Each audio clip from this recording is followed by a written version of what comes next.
अल्हम्दुलिल्लाह नहमदुहु व नसल्ली व नसल्लिमु अला रसूलिहिल करीम अम्मा बाद। प्यारे हाज़रीन, আজকে আমরা সকলে দুয়ার মাহফিল শবে শরীর মাহফিলে হাজির হয়েছি। মহান আল্লাহ রাব্বুল আলামিন আমাদের সকলকে বড় দয়া করে মেহেরবানি করে এই রকম একটা পবিত্র নুরানি মাহফিলে হাজির করিয়েছে। তো আসেন কিছু আলাপ আলোচনা করার পূর্বে বা শোনার পূর্বে সেই মহান আল্লাহ রাব্বুল আলামিনের দরবারে একবার শুকরিয়া আদায় করি। সকলেই বলুন আলহামদুলিল্লাহ। আলহামদুলিল্লাহ। পরে পরে আপনার নবী, আমার নবী, তত সারা বিশ্বের নবী, নবীদের নবী, আকায়ে নামদার, মাদানিয়াত আসদার, মক্কার বুলবুল, মদিনার ফুল, জিনার নাম মুহাম্মদ রাসূল। মক্কার মতি, মদিনার জ্যোতি, জিনাকে চিনিতে না পারিলে বা মেনে নিতে না পারিলে হয়ে যায় ঈমানের বড়ই ক্ষতি। মক্কার জান, মদিনার প্রাণ, সমস্ত মুমিনদের ঈমান।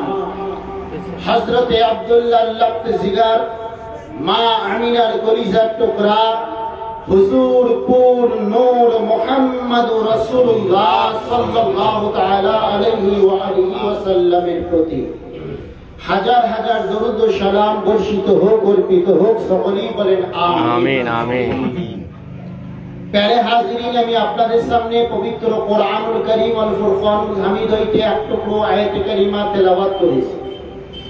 মহান আল্লাহ রাব্বুল আলামিন কোরআনুল কারীমের মধ্যে বলছে কুল্লু নাফসিন যায়িকাতুল মাউত। আল্লাহ বলছে প্রত্যেকটা নফস, যার জীবন আছে, যার জান আছে, তাকে মৃত্যুর স্বাদ চাখতেই হবে। বলুন সুবহানাল্লাহ। মৃত্যুর স্বাদ চাখা মানে শেষ হয়ে যাওয়া, মৃত্যু হয়ে গেল মানে সব শেষ হয়ে গেল, এই ধারণাটা সম্পূর্ণ ভুল।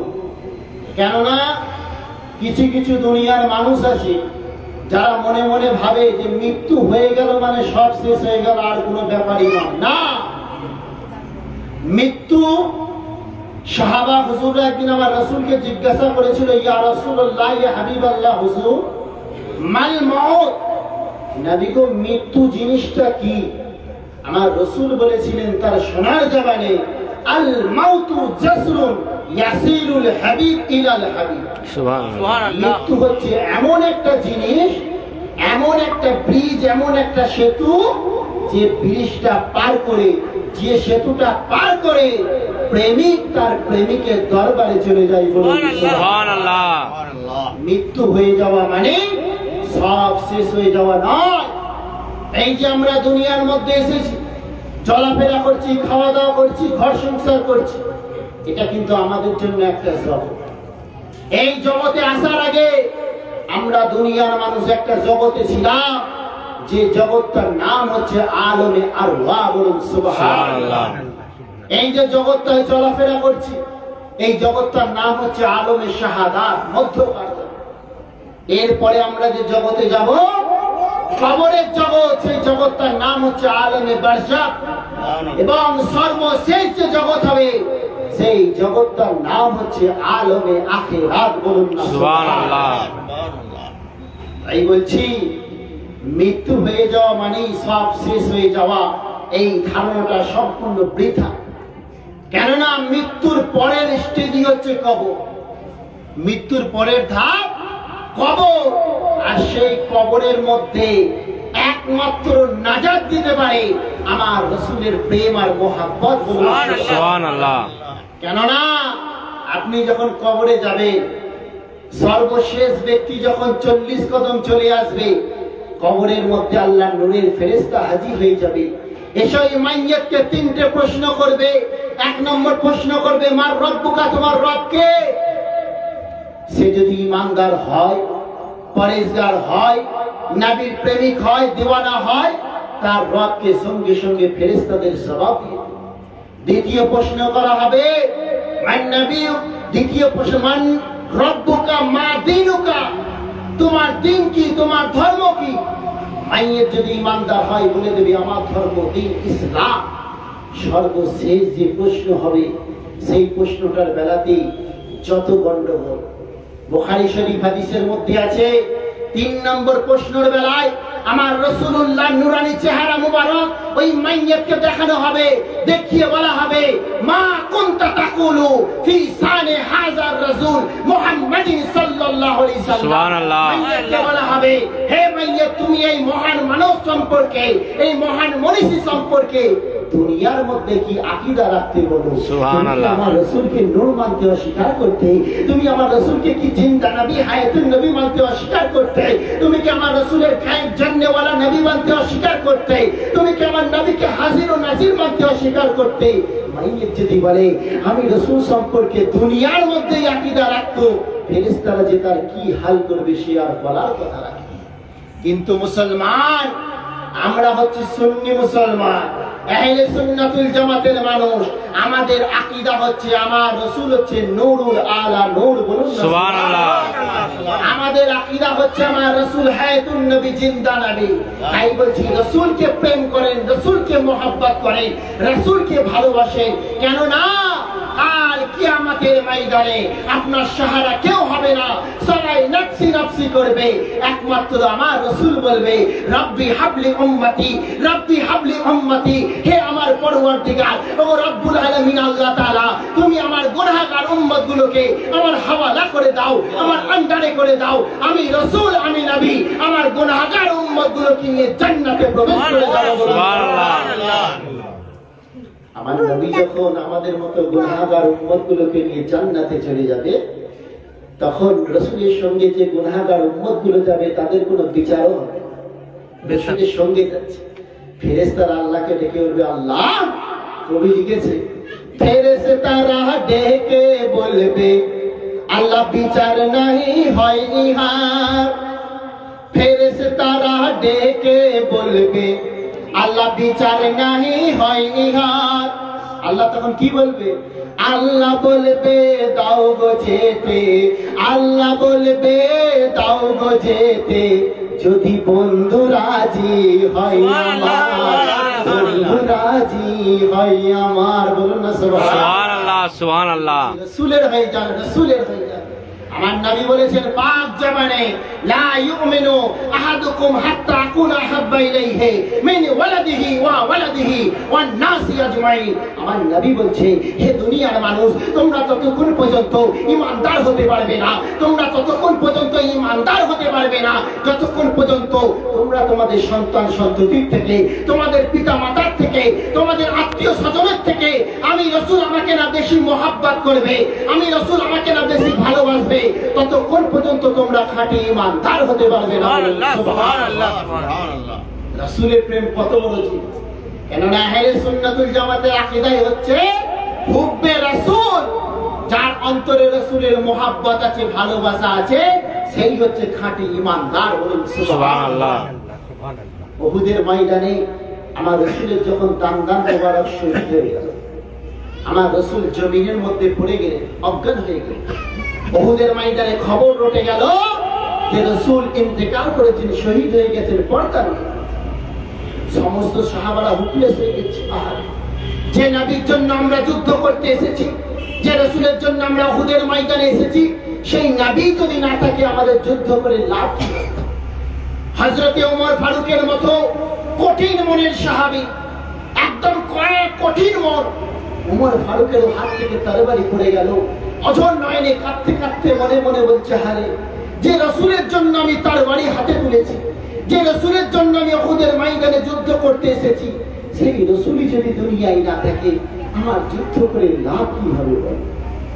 এদিকে মদিনার বুকে খবর রটে গেল আমার রাসূলুল্লাহ ইন্তেকাল করেছেন, পর্দা নিয়েছে। হাকিকতে আমার রাসূল তো ইন্তেকাল করেনি, আমার রাসূল তরবারির আঘাত পেয়ে বেহুশ হয়ে জমিনে পড়ে গিয়েছে। রাসূলের যখন জ্ঞান ফিরল, আম্মা জান মা ফাতেমা তাড়াতাড়ি খবর পেয়ে উহুদের ময়দানে এসে নেকড়া পুড়িয়ে পুড়িয়ে ছাই করে আমার রাসূলের ক্ষত স্থানগুলোকে লাগিয়ে দিচ্ছে। বলুন না সুবহানাল্লাহ। মাওলা আলী শেরে খোদা, বেলায়েতের সম্রাট, আমার রাসূলুল্লাহর জন্য তরবারির খাপে করে, তরবারির নাম হচ্ছে জুলফিকার, ওই জুলফিকারের খাপে করে পানি নিয়ে এসে আমার রাসূলুল্লাহর মাথার মধ্যে ঢালতে লেগেছে। সুবহানাল্লাহ। সুবহানাল্লাহ। এদিকে সাহাবা হুজুররা যখন মদিনার দিকে গমন দিয়েছে, একজন আনসারী মহিলা দৌড়াতে দৌড়াতে উহুদের ময়দানের দিকে ছুটে আসছে। সাহাবা হুজুররা জিজ্ঞাসা করছে, ও আনসারী মহিলা, তুমি দৌড়াতে দৌড়াতে কোথায় চলেছো বলো? বলছে, আমি উহুদের ময়দানে যাচ্ছি। সেই মহিলাটা নবীর কত প্রেমিক ছিল, কত দিওয়ানা ছিল দেখুন। মহিলা বলছে, আমি উহুদের ময়দানে যাচ্ছি। সাহাবা হুজুররা বলছে, তুমি উহুদের ময়দানে গিয়ে করবে কি? তোমার দুটো কলিজার টুকরা সন্তান যারা উহুদের যুদ্ধে অংশগ্রহণ করেছিল, তারা দুজনাই শহীদ হয়ে গেছে, ইন্তেকাল করে। ওই মহিলা তখন বলেছিল, হে নবী, সাহাবারাও কারা শহীদ হয়ে গেছে আমি শুনতে চাই না, কারা মারা গেছে আমি জানতে চাই না, তোমরা তাড়াতাড়ি করে এই খবরটা আগে বলো, আমার রাসূলুল্লাহ কামলিওয়ালা নবী কেমন রয়েছে। সুবহানাল্লাহ। কত প্রেম, কত মহব্বত, কত ভালোবাসা।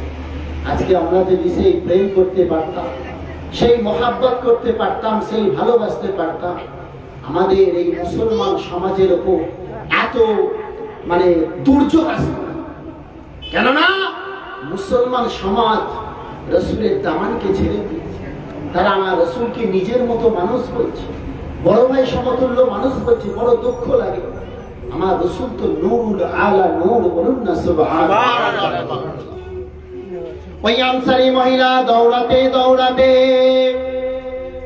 আবার যখন উহুদের ময়দানের দিকে ছুটে চলতে লেগেছে, আবার একদল সাহাবা হুজুরের সঙ্গে দেখা হয়ে যায়। সাহাবা হুজুররা জিজ্ঞাসা করে, ও আনসারী মহিলা, তুমি এমন ভাবে দৌড়াতে দৌড়াতে কোথায় চলেছো বলো? আনসারী মহিলা আমার রাসূলুল্লাহ সাহাবাদের বলতে লেগেছে, আমি উহুদের ময়দানের দিকে যেতে লেগেছি। আমার নবী সাহাবারা বলে, তুমি উহুদের ময়দানে গিয়ে করবে কি? তোমার নিজের পিতা আর তোমার মায়ের পেটের ভাই যারা যুদ্ধে অংশগ্রহণ করেছিল, তারা দুজনাই যুদ্ধে শহীদ হয়ে গেছে, ইন্তেকাল করেছে। বলছে, তোমার নিজের পিতা আর মায়ের পেটের ভাই যারা দুজনাই যুদ্ধে অংশগ্রহণ করেছিল, দুজনাই শহীদ হয়ে গেছে। আনসারী মহিলা কত রাসূলুল্লাহর প্রেমিক ছিল, কত রাসূলুল্লাহর দিওয়ানা ছিল, একটুখানি লক্ষ্য করে।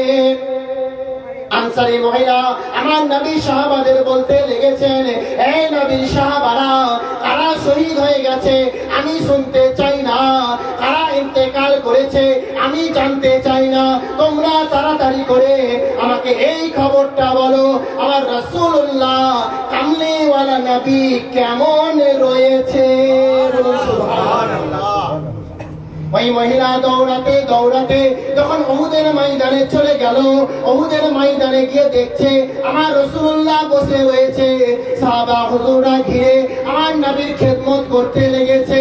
ওই মহিলা আমার রাসূলুল্লাহকে জীবিত অবস্থায় দেখে এতটাই আনন্দিত হয়েছিল, এতটাই খুশি হয়েছিল, সঙ্গে সঙ্গে আমার রাসূলুল্লাহর নূরানি কদমে গিয়ে পড়ে যায়। বলতে লেগেছে, ইয়া রাসূলুল্লাহ, ইয়া হাবিবাল্লাহ, হুজুর, আমার দুটো কলিজার টুকরা সন্তান মারা যাওয়ার শোক, আমার নিজের পিতা মারা যাওয়ার শোক, আমার মায়ের পেটের ভাই মারা যাওয়ার শোক, নবী গো, আমি সমস্ত শোককে ভুলে গিয়েছি, সমস্ত শোককে আমার অন্তর থেকে মুছে দিয়েছি।